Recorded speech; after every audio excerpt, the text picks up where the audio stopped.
This month's challenge is all about defining, simplifying, and maximizing your business workflows. Hi, I'm Jenny Poff. And first, I want to apologize for having this next challenge be so overdue, but I promise you it's going to be worth the wait. This month's challenge is all about process. And some might think this gets a little bit OCD, but let me share with you some things. But first, how many of you have ever taken the time to outline your project management process? Or how many of you have taken the time to do something even more simple than that and outline the steps you take when you're ready to sign on a new client? How many of you just wing it? A new client calls and you pump them through the contract and you put them into the management system. What if there's something more we could do? Our relationships with our clients as being independent business owners can be so personal. And I know for a fact that all of you, your primary source of business is based on referrals. And those referrals are driven by the customer's experience with you.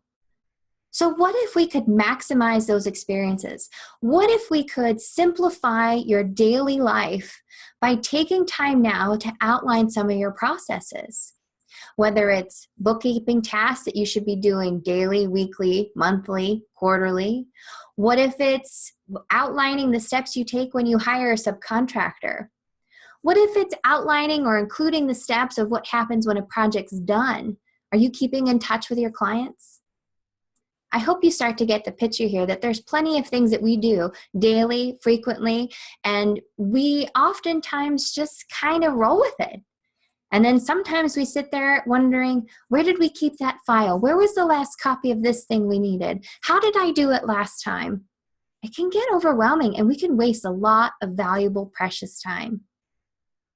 So in processes, Crystal has helped me build a very in-depth worksheet for you.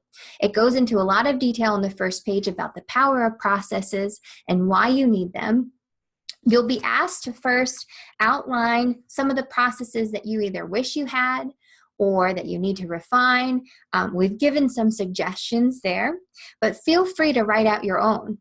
And once you do, you're going to be asked to rate them. Which ones are complete and you're set with? Which ones need some tweaking? And which ones do you don't have at all? Now, once you do that, you're going to be asked to start breaking down those things. We've given the example of project management. You create a brief, you get a project schedule, you have to document, you get the point. There's all these steps you do for project management. Take a look at the example we've given and see how yours compares. Is this an opportunity for you to streamline the process and make this part of your valuable time easier? The other example we've given, one of my favorites and something that I have seen incredible results from, is just onboarding a new client. I used to get a call and I'd sit there while they're talking to me about what they're doing and I would kind of panic and I'd wonder, oh my gosh, what's the first thing I do? I got to make sure I get them a contract. I got to make sure I do a deposit. What was my deposit thing again? And what was my price point on this again? And when should I meet them? How do I get that free consult in there? And, I would just keep spitballing these things that I would just spitfire do. And so finally I took the time to really write out, one, what do I currently do? And try to organize it in a way that made more sense. Once that was done, I went back through that list and tried to figure out where are there marketing opportunities that I'm missing? Where are areas where I could really nurture that client more and really exceed the expectation they already have of working with me? And then when the project's done, how can I make sure they don't forget about me and that they refer me to other people? And just by outlining this new client onboarding process, I feel so in control when a new client calls me or when a new project come in. I know exactly what I'm going to do and where I'm going to do it and how it's going to get done. In part 2 of the series of processes, the next thing we're going to do is take those outlines you create, and please make sure you take some time to do it.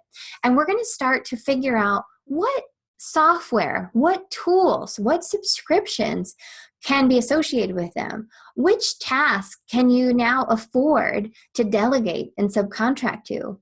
I know in our group, we've talked a lot about virtual assistants, right? And I know a lot of us have said, I don't even know what I would hire an assistant to do. This is a way to start to gather all those tasks that we do as business owners, all those things we take for granted, but those are big tasks that help our business operate. What if we could gather those, filter them, organize them, and be able to have more time to do what we want to do? The one great analogy is that I've heard before is being a business owner is much like an aquarium. And picture the aquarium where in order to grow and foster strong and healthy fish, that means they need a very healthy and thriving environment. And the foundation are these little rocks, the little gravel. Those are crucial elements of a fish tank because they hold the plants that they need to be protected in. They hold the big rocks that make the cave to keep them safe and to give them a home and to make this environment friendly and safe for them. Now take that fish tank aquarium and put it to your business. How much time are you spending on those small rocks? Is it too much time? When you should really be looking at putting your time and energy and money into those big rocks. Those big rocks are the meat of that aquarium. They're the meat of your business. And all these little rocks, once you can define them, those are the things that you can afford to delegate or subcontract or eliminate even. So this challenge, go through the worksheet.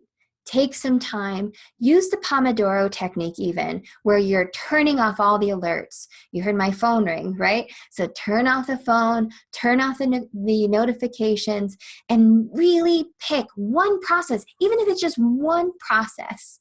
And think about what you currently do, write it out.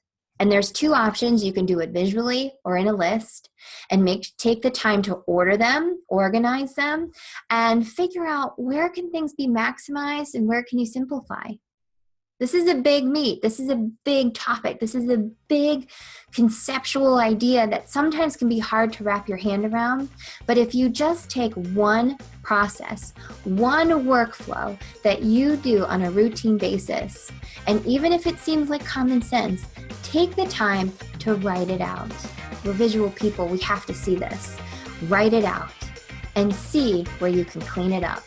I promise you, it'll simplify your workflow.